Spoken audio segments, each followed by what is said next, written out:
Pinili kong lumayo sa bawat alaala.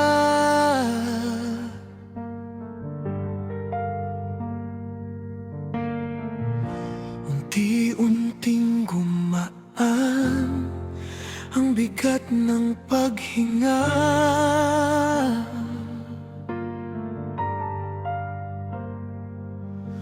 Wala nang paghihintay sa bawat pagdating.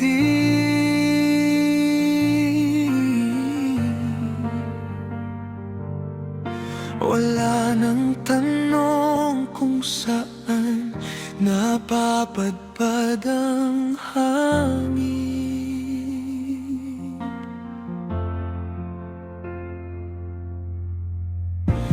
Minsan ay nagtagpo ang ating mga mata.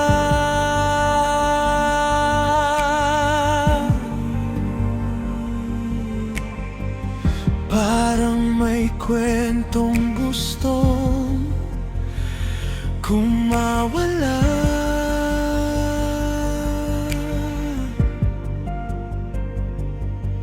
Ngunit ang katahimikan ang siyang namayani.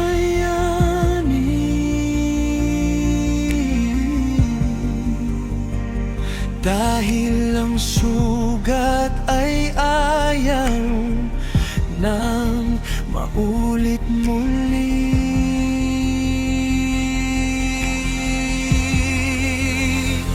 Nais sana kitang tanungin, kumusta ka na? Ngunit pinigilan ako ng isip kong pagod na. Baka sa isang salita'y bumalik ang pag-asa at muling malunod sa luha't pangamba. Kung tayo'y para sa isa't isa,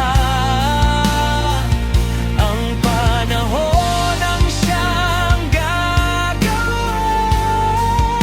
Hanggang doon na lang muna ang aking pagtingin, habang natututo ang pusong manahimik.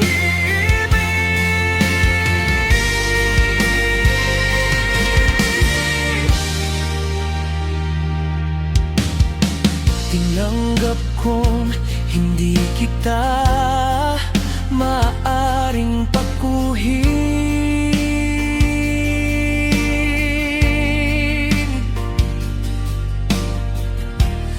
May sarili kang landas na dapat tahakin.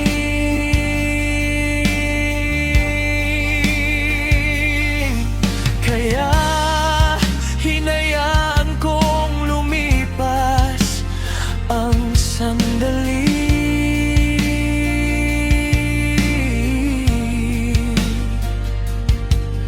Kasabay ng mga pangarap na dati pinangarap din.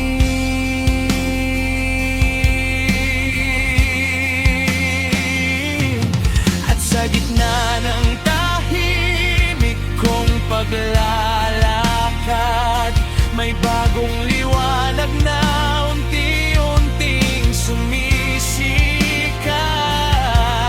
Hindi maingay, ngunit tamang halaga.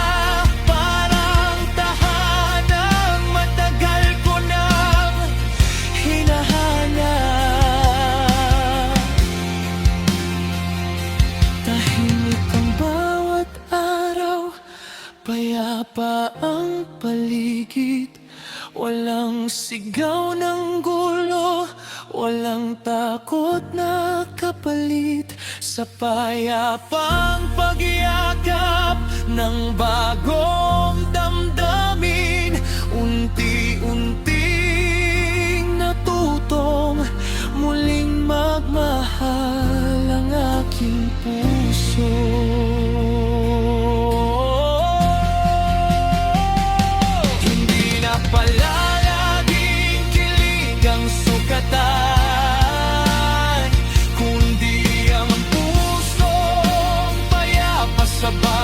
umaga't gabi man, habang unti-unti kong iniiwan ang kahapon, may bagong pag-asang bumubuo ng ngayon.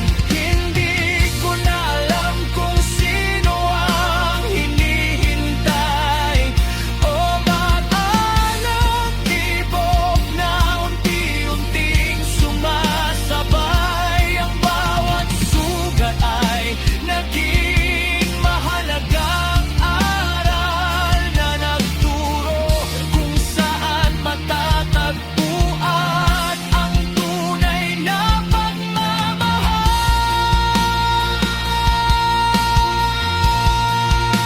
Sa bawat paalam, may bagong simula. Sa bawat sugat, may pag-asang dala. At saan man dalhin ng tadhana ang landas, pipiliin ko ang pag-ibig na may kamayahan.